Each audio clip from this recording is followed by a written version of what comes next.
Are back. This is Kentucky Talks. Again, in the studio with me this week is Aaron Taylor, and which means we're going to be doing sports again. We like it so much, we're going to keep doing it. Hopefully, we're going to get this going on a regular basis and get ourselves, get a new segment just permanent, man. I'm hoping that's going to work out for us. We're going to touch on mostly sports in this episode, and but we'll hit a little bit of the news, especially that up out of Muldrow, and see what's going on there. So, again, Aaron, welcome to the show. What's up, brother? Glad to be here, man. Yeah, man. It's always fun I've had such a blast doing this with you. Me too. I hope we can, like I said, I hope it all works out. We can keep doing this, man, because I really, we both like sports. We're both Wildcats fans, but we're sports fans in general. Oh, That's cool. I mean, we'll even get into some curling when the Olympics get around. So, but anyway, so first up, man, once you touch us off here with what's going on. Yeah, man. I do want to touch on the baseball again to kick us off here. The boys, man, they're rolling and they're playing really good ball. Josiah Pierce, have you gotten to see any of this? No, man, I haven't gotten to the field this year. On base percentage is just money. He's reliable. He's a senior, 2-sport athlete. He's really kind of the leader of that team, especially offensively. But Meade County, number one in their district, still obviously, and they just continue to keep reeling out the wins. The girls also doing their thing over there and being successful. So at the end of the day, places like Meade County. I grew up in E-Town. I went to Central Hardin, and the Green Waves. It was kind of like they were tucked off onto their own little section. You know what I mean? Whereas Hardin County had so many different high schools and schools in general. We talked about that a little bit last week. It's, Kentucky, Meade County is, the entire county goes to one high school, which is good and bad. Right, it makes it kind of inflates itself a little bit to play up to against larger schools. At the same time, you also get quite a everybody goes to one school. You're not diluting the talent that is here. Right? Yeah, and again, when you look at the. I brought this up because Central Hardin tagged them Green Waves the other night, 7-1. But it's funny. It's funny that when you look at the football, especially, I mean, my gosh, but when even when I was a teenager looking at the Green Waves, how they operated, especially in football. I mean, Brandenburg seemed like a town that would shut everything down just to go to the field and watch Meade County play football. Do you understand what I'm saying? Oh, yeah. Whereas in E-Town, I called Hardin County Sports and LaRue County Sports. LaRue County still had they had that kind of feel as well. They were 3A, so it's a little harder to get jacked up for those big matchups when they're not really playing anybody. But Meade County being 6A, well, they're 6A, correct? Yeah, we're 6A. Yeah. And so they bring the town, the show to town, and that place is packed when especially a big boy comes through. Yeah. And and again, looking back on my childhood growing up, it was kind of hard, and even in my adulthood when I was calling games, the fan bases are so scattered because there's not a one dog in the fight. Yeah. Whereas Meade County, it's so concentrated. Everybody's Green Waves I mean, Brandenburg's the largest. It's exciting. It really is. It is. Brandenburg's Meade County is in Brandenburg, the county seat, and Brandenburg is the largest city. Municipality of any size, any type, really in the county. But then Doe Valley, which doesn't count towards Brandenburg's population, is nearly the same size, really, as far as population. It's pretty close, I think. So those two together, I mean, all the kids in Doe Valley go to Meade County schools, even in the elementary school. So there's a lot of kids that go into, and they're kind of close. I mean, they've grown up playing ball together and things. So it makes a big difference. There's only one or two sports programs. Yep. Now you've got camaraderie. You've got team. And again, E-Town was kind of split in between the city and the county. Right. So you had two different baseball leagues. So you had sometimes best friends that played in the or lived in the same neighborhood just because of where a line was drawn. They would catch a different bus and go to different schools. Right. So that meant one was playing baseball in the E-Town League and the other one was playing in the county league. So it really is a different aspect when you talk about Meade County. And it is just it's a different animal, Yeah. When you we've seen the fan base. I mean, when you talk about where the lines are, we've seen that play out in like the Little League World Series where teams in like Chicago area where they draw a line, and these kids are neighbors basically, and and then one, you've seen teams get in trouble for playing somebody outside their region. Yeah. But sometimes it's just barely. It's like across the street. I mean, it's like the Hawks in District 5 and Mighty Ducks. You know what I mean? Yeah, It's like, that line is like, wait a minute, he ain't supposed to be playing for you. But it is a great fan base. It's a great town to live in, especially when you got one high school. Everybody's kind of camaraderie. And what I was everybody's camaraderie. And what I was gonna say is to kind of point to what you were saying. When you develop relationships from elementary school, playing in Babe Ruth and Little League, whatever. And then that transfers on to middle school and then high school. I mean, you can look at it in baseball, basketball, football. A lot of these kids knew each other when they were toddlers. You know what I mean? Right. Went to the same school, rode the same bus, or saw each other in class. We didn't have play dates when we were kids, but That's right. now these kids have been playing together since they've been walking, or even before. And it's changed even sports at a larger scale, because we didn't have that growing up as much. Yeah. And I mean, especially I didn't. Like I said, I lived in a different, conglomerate of towns and stuff. But, AAU ball and things like that's more travel ball. This is like, if you don't want to come to Meade County, you mess with some of these teams they've got here, because they've just played together all their lives. Right. It's really fascinating. But this past Wednesday, Meade County took on Mel. Beat them 2-0. Josiah had a good game there. He only batted twice. He went 100% fielding percentage, no errors. I mean, this guy's just an all around baseball player. I just had his stats pulled up, but 2-0. Meade County gets the dub over Mel, and like I said, they're number 1 in the district. They're rolling. The Green Waves softball team just as fantastic. I think they were like 11-5 the last time we spoke. They went 1-2 since then. They're still hanging on to that first place in the district. They're ranked 43rd in the state. I mean, so obviously they still have a lot of people that are knowing what they're capable of. Yeah, it's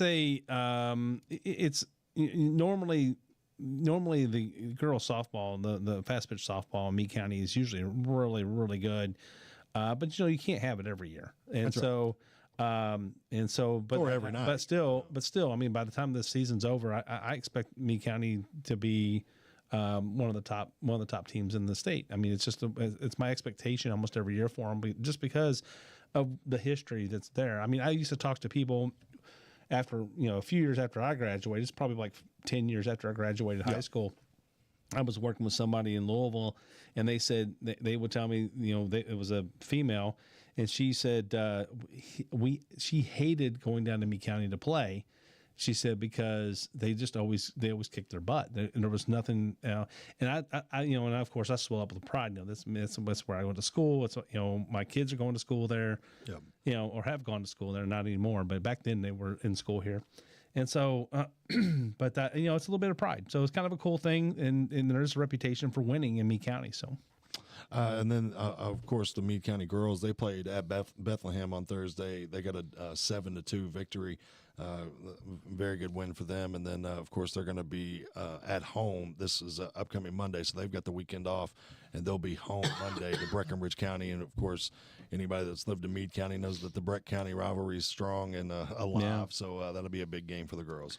It's unfortunate they don't play football together anymore. They ended that a few years ago. I think. I mean, there's no reason for you to go was like the pick last on year these they played. guys, man. Well, You're 6A for a reason. Well, but it was one of those things where it was but it was a rivalry. It was a but a rivalry. The thing is they hadn't won in so many years or whatever. Yeah. But they won like one of the last games that they played. So it was one of those things. So so they kind of went out with just as they're ending the rivalry, they kind of started holding up their end a little bit and won a game. So yeah. So what's up next, man? Let's see. We talked a little bit of baseball, high school softball. Well, I think the big news, of course, yesterday was the NFL draft that kicked off last night. Not a lot of big news to report. Not a lot of big trades other than Cleveland and Jacksonville swapping. But the big story to me was that Shador Sanders. Yeah, did not get picked in the first round. I mean, now this guy's coming fresh off a retired jersey. Yeah. And that was a story in itself. But he did fall, and I've kind of heard people talking.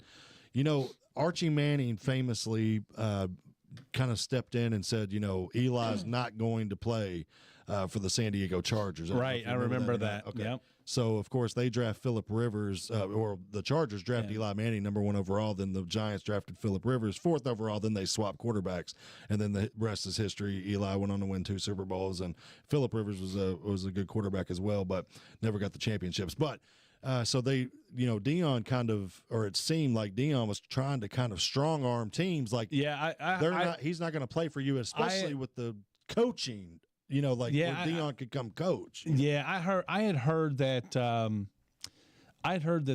was possibility that, and I don't know if this is actual or not, but this was some of the rumors out there that that he actually was tanking some of his interviews on purpose because he didn't want to play for those teams. I think I had heard that. But what happens is school or teams, NFL teams especially, they talk to each other.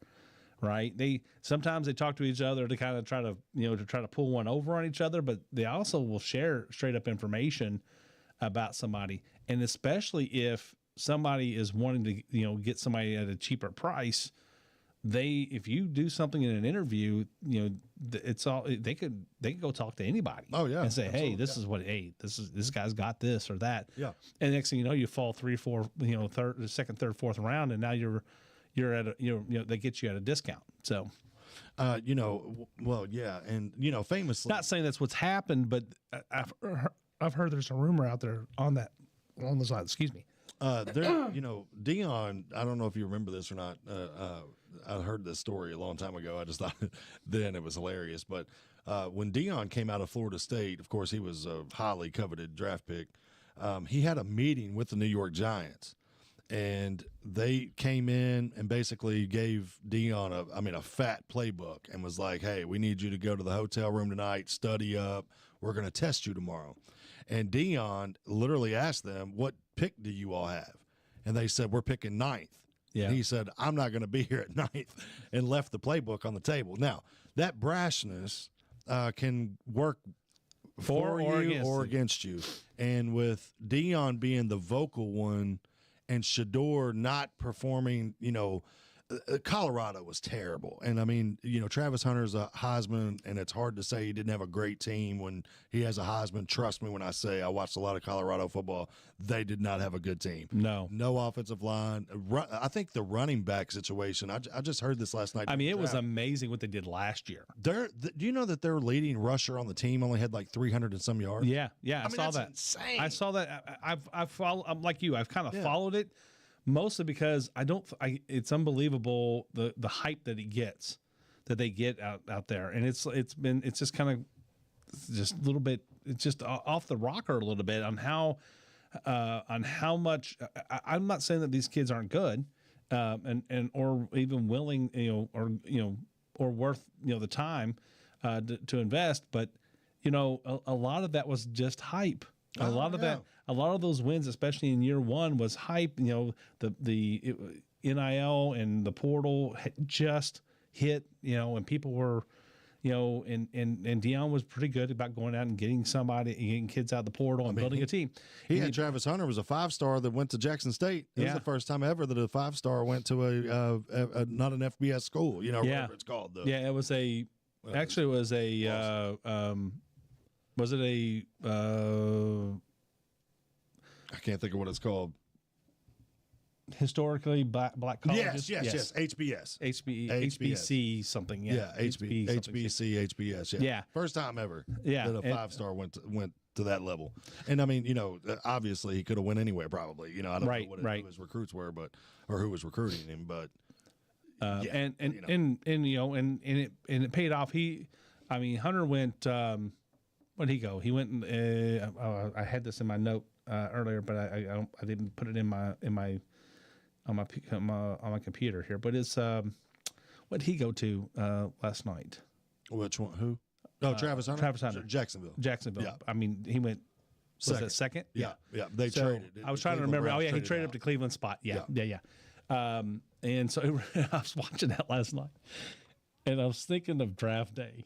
Oh yeah, yeah, you know, yeah. because that was the trade, was right? it, yep. Jacksonville and Cleveland, Yep. right? That The old Kevin Costner movie. yeah, that's a great movie, man. yeah. I love it. I usually watch it draft day just because of that, but it's I didn't have time to watch it yesterday, but it's I'm sure I'll watch it at least once this weekend just because.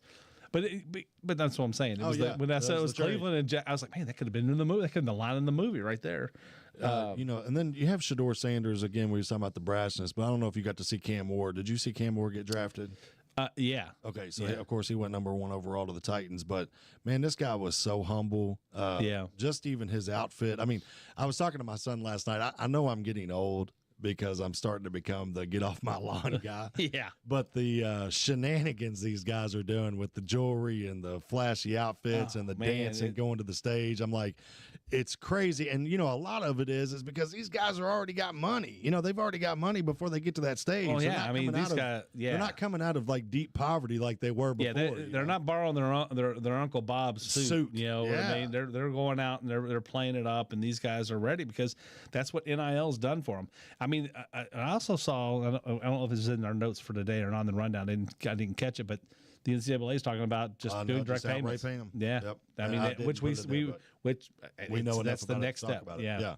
Well, I mean, that's it. I mean, you know, again, there's a fine line already drawn that you've now, they're no longer amateurs. Yeah. You know, and then I think it also breeds contentment with a lot of the teammates because especially like to me, if I'm on a team and I see, you know, player A getting this amount of money, but player A doesn't show up to practice or player A doesn't pull his weight, you know, the way he should because he's a star or whatever.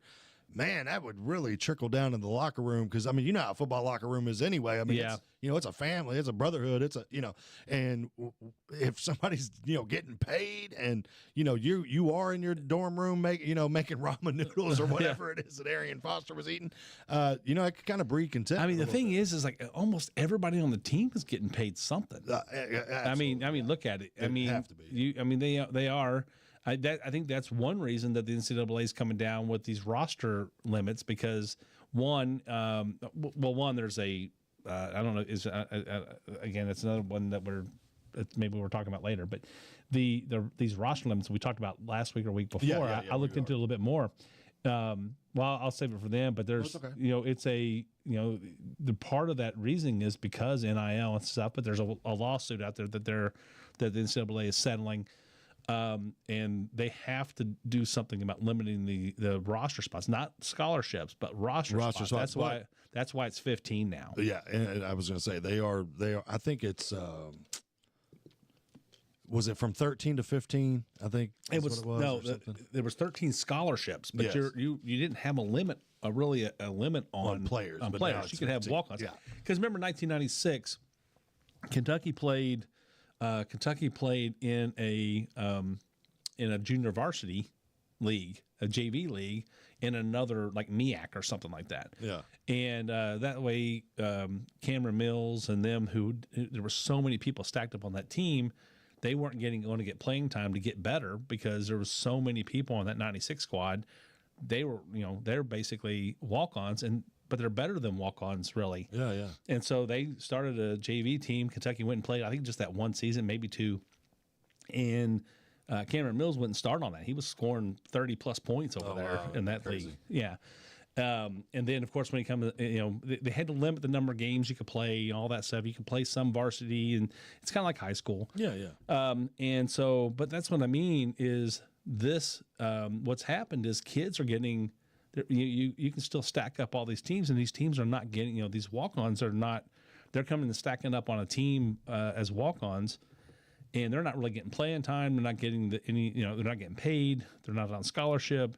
And so the NCAA, there was some, they went, this settlement, and I didn't get to read the whole thing, but the settlement's basically about, hey, set this limit before the judge will actually, allow it to go through. And so that's why it was set. So that's why it was set now. And my point is that you've got these guys coming up to the stage with gold grills and diamonds shining. Cam Ward, man, he was strictly business. Came up there very humble, was very choked up, was having a hard time speaking, and just very humbled. I mean, had a moment with his father, clutching him. It was great. It was great to see. It was great because it was because- almost like he started off the show, and then it kind of went like the circus is in town. It did right after. There was very few humble moments like that last Pick night. 17 was Shamar Stewart to Cincinnati. Yeah. And he came out. I thought he took out Roger Goodell's ear. Oh, my goodness. He screamed in his ear and stuff. I'm like, dude, we know you got. We're all excited. Yeah, for we're all you. excited for you, but he looked like you about to put him in a spinal buster too. Yeah. Because I mean, I don't know what Roger Goodell was saying to him afterwards, like "settle down, son" or something. I don't know because but in my mind, I'm saying, dude, you just broke my back, and we'll be talking to you, and next year when you get your paycheck. yeah, he was probably saying this is going to be your first fine. Yeah. But anyway, so yeah, the Tennessee Titans took Cam Ward. I didn't know this, but Cam Ward has the most touchdown passes in college football history.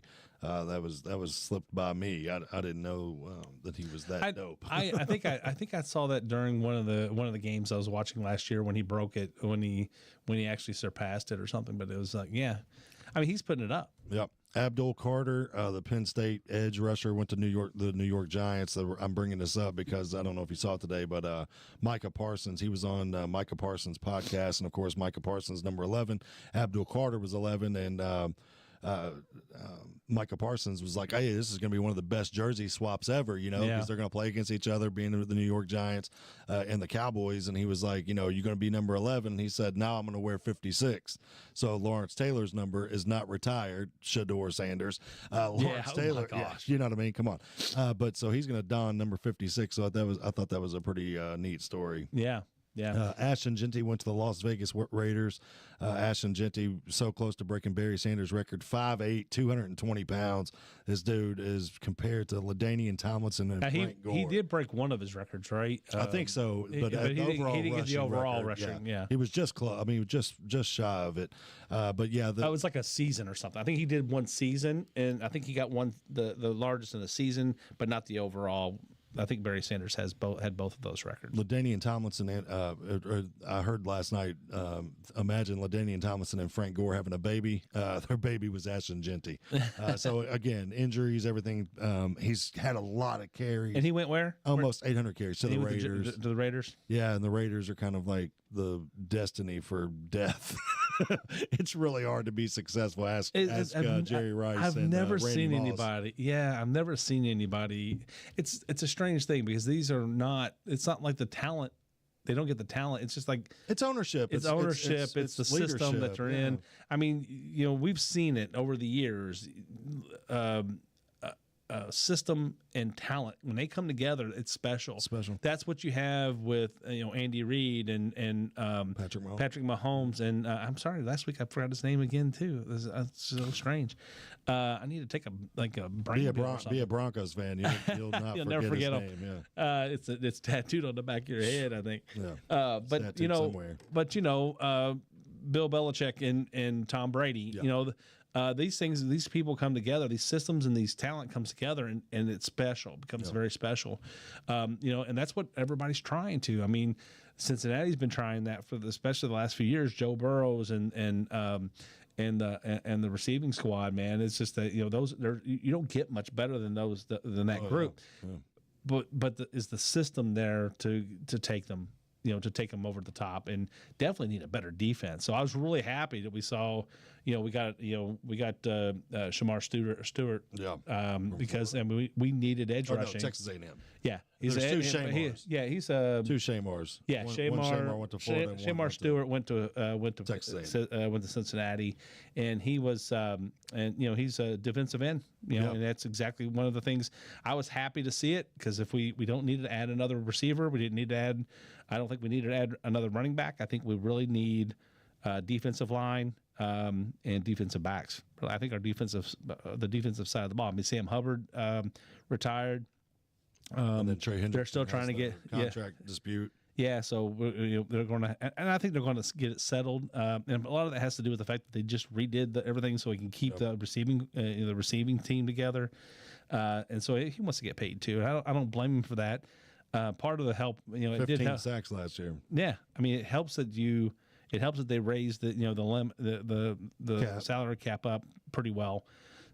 So yeah, let him go get his, and I don't blame him for that. I just hope that everything comes together, because I really want to see him as a Bengal again. So yeah, so Shamar Stewart went to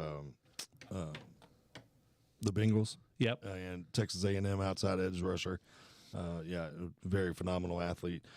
Indianapolis Colts, they took Tyler Warren. Now, Tyler Warren was not the first tight end off the board. He was the number 1 ranked tight end.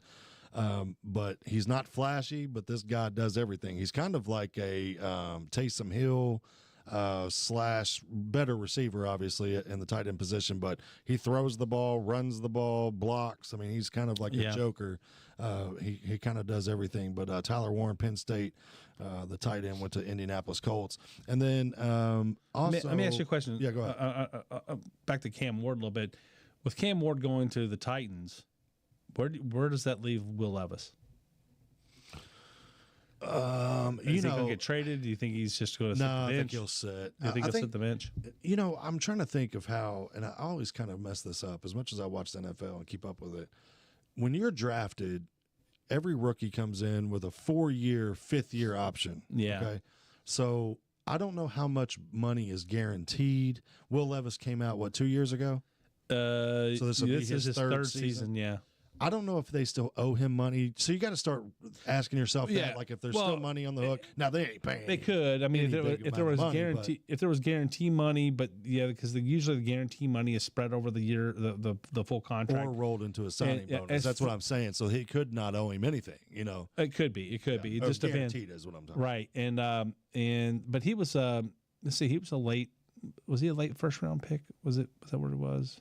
I can't even remember. I can't remember either. I was rooting for him, but me too. But he had issues. I mean, he threw a lot of interceptions at Kentucky, and did the same thing. And he did the same thing, and but he had special moments too. And it's like you see the special, but you don't. It just seems like it's few and far between. Yeah. A lot of mistakes in between those special moments. So, but anyway, I didn't mean to interject too much, but it just occurred to me that, he may be looking for another team. If not this year, then it's definitely probably after next year. Will Levis is, like I said, with the new coaching staff, remember, again, turnover. One of my favorite lines, and Remember the Titans, I'm sure a lot of people listening has seen this movie. I know you have, Mark. One of my favorite lines in that movie is attitude reflects leadership. Yeah. And that can be said. I mean, you're in business. It's a great line. In business. That supersedes a lot of different areas in life. When you have a good attitude or good work ethic or whatever, it trickles down, and it's got to start up top. When you get into a draft lottery like the Browns and all these different teams that have chased quarterbacks and offensive coordinators, defensive coordinators. So Will Levis comes into a Tennessee Titans organization that seems like it's pretty rock solid. Mike Vrabel's there at the time. Derrick Henry's there at the time. Right. They've got A.J. Brown at the time. And then right as he gets drafted, halfway in the season, they trade A.J. Brown. Mike Vrabel gets fired the next season, and so does Derrick Henry didn't get fired, but you know what I'm saying. Right. It's shipped off to the Ravens. Now you're left. Now Will Levis is left there going, I had better weapons at Kentucky.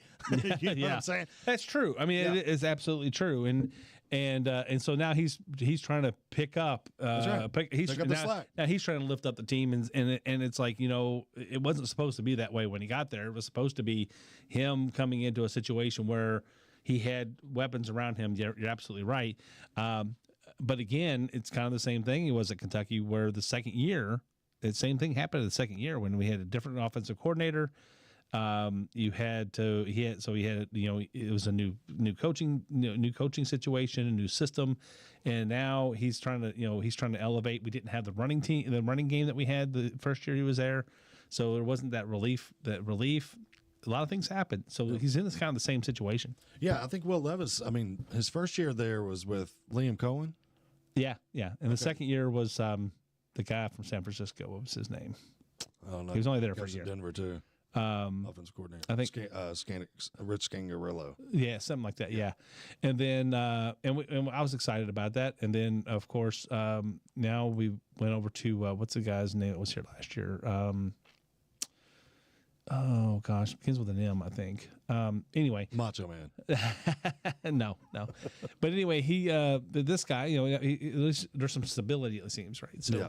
Well, I mean, that's the thing with Kentucky is like, just like any other team. I mean, when you're building something, you can have, Mark Stoops being there for this is like his 11th season, 12th something like that. something. Yeah, I mean, he's the oldest, longest tenured coach in the SEC. And you see, It seems strange to say. Yeah, well, I mean, it's like Coach K. I mean, what was he, like 79 or something? I don't know. Crazy. I mean, he tried to retire in the 90s because he had a health situation, but but Stoops is plugging along. I like Stoops. I'm a Stoops fan, but you're not the Stoops Troops guy you was in 2014, 15, 16. Yeah, I need to see. I need to see something. I need him to be able to come back next year. Now, I mean, you have off years. Here's the thing. We're gonna go off script for a second. When it comes to college football, I'd say the same thing about college football as I do women's basketball in college. Okay, there is such a discrepancy between number 1 UConn and number 2 whoever, fill in the blank. There's certain years where number 1 and number 2 meet in a Final Four or something in women's college basketball, and they lose by 40. I mean, you know what I'm saying? Yeah. It's like crazy. So when you say that, Stoops need to show me. So now I'm a Kentucky fan. I want us to go undefeated, whatever. What's the thing? Yeah, what are we looking for, though? Well, for me, all I can do is speak for me. What I'm looking for is just the consistency again, right? To say, hey, I know we're going to run this ball and we're going to have the offensive line. I know that we're going to have a strong defensive line. When you call it the wall, it needs to be a wall, right? You're talking about the big blue wall. It was not the big blue wall anymore. Yeah. And it's like, what happened to it?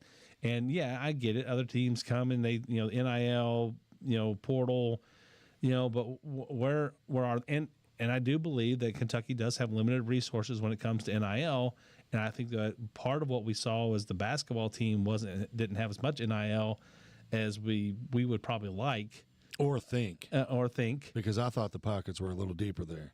Well, they're over there, but when you're trying to pull money into the football team as well, and now you have 105 guys versus the 15 guys.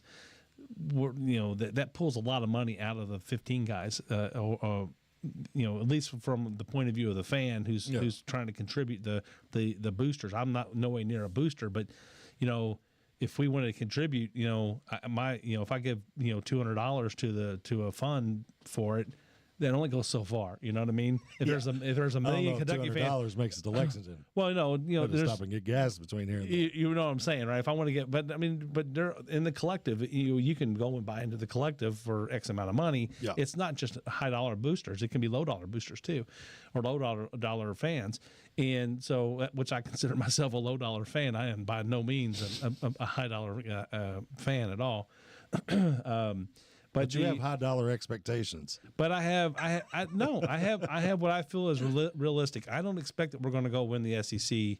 I don't even think we can compete in the SEC. That's my thing. That is the thing. All I want to do is be able to compete.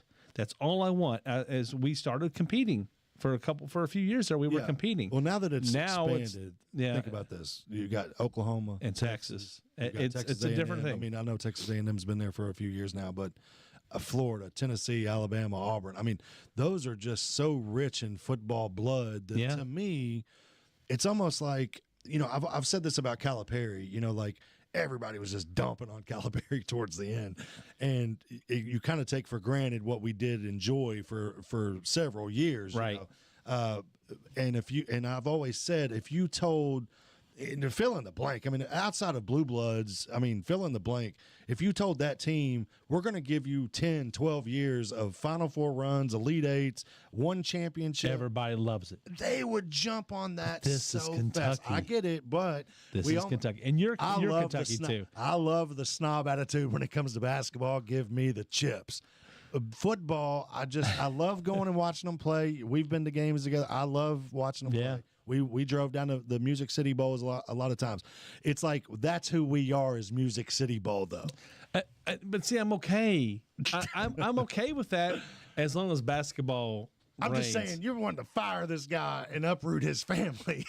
And what is the expectation? You're not talking about Stoops, right? I don't want to fire Stoops. Well, I mean, I'm just saying, yours like, I'm not talking about something.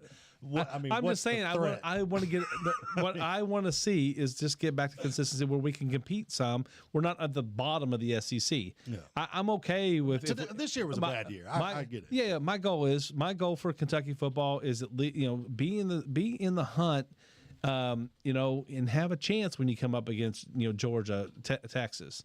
Be in that hunt, beat the people you're supposed to beat, and then see if you can't put something special together for a couple of games, right? To kind of move you past it. Yeah. That's what I'm expecting. I mean, this year against Georgia, I mean we struggled in almost every game this year. But Georgia. Think about Georgia. Well, no, we couldn't score against Georgia. I know, but remember, I mean, that was a close game for a lot of times. You know what I'm saying? 3 quarters. Yeah, I mean, yeah, I hate that we played 4. We've almost we could have and should have probably won that game. But to me, that's hey, we gave it the old college try. It's true. I want to expect more, but I don't know. But by the time we got there, I mean, it was like we'd already lost. Who? Oh yeah, lost? And then we lost a stinker right before we. Yeah, played. and then we lost to Vanderbilt, right? Head, and we lost to Vanderbilt too, right? Yeah, who loses to Vanderbilt? I mean, nothing. We hadn't in a while. Yeah, all they got is doctors on their teams. And it's like smart, but so that's what I'm talking about. Pictionary team. I want football to be at on the edge, and I want basketball to be supreme. Have you thought about getting another favorite college football team? No. Okay. No. Let's absolutely go, never. Mountaineer. No, just Yeah, there you go. The West Virginia guy. The West Virginia guy speaks. Well, hook 'em horns. Hey, the same way though. West Virginia competes in both sports usually. They pretty do. Good. Yeah, pretty well. Yeah. Kentucky's just in a bad way, and West Virginia, if they went to the SEC, here's what I got to say. Go look up all the basketball records. Yeah. Right. What are the basketball records? Am I supposed to do this in the football stands? Yeah. No. Just scroll through our basketball Wikipedia page. Hey, I'm at least thinking about it when I'm watching the game when I'm watching the team get stomped after I drove all the way to Lexington. It is such a long drive home. Actually. Oh, it is, dude. It is. I mean, it seems like it's all right getting there. It's anticipation. You get there and they lay an egg, and it's like. It wasn't like they laid an egg even against teams that they were supposed to, put down, they were letting them be in it until the third quarter and sometimes into the fourth quarter. Had to come back against at least one team last year. I mean, I know though. I'll close with this. Well, and I do want to hit one more Kentucky note. No, go ahead. Draft last night, but we got time. No. I mean, before I switch subjects here, I do want to say that like. When you look at a basketball schedule, my daughter goes to UK, so I'm always like, hey, if, when Kentucky plays Florida at home or, whatever, fill in the blank, SEC powerhouse, I want to go there and watch that game. If they're playing, whatever, it's like, do I want to go up there? And if I do go up there, I want to see them win by 100. Well, in football, it's the same way. Like, if they're playing some scrub, I expect them to score 50. They go up there and score 10. That's a long drive home. It is. Exactly. Congratulations to Maxwell Hairston last night. Kentucky corner went to the Buffalo Bills. Loved his draft conversation at the end with the reporter. He said, I came here to get Josh Allen the ball back. Yeah. Loved it. I love that guy. Yeah. He was great. So you want to take us out? Sure. Yeah. Take us out of here, man. Hey, thanks for tuning in to Kentucky Talk Sports. Again, I'm having a blast. Hope you are too. See you tomorrow. Right. Good night, everybody. Next week.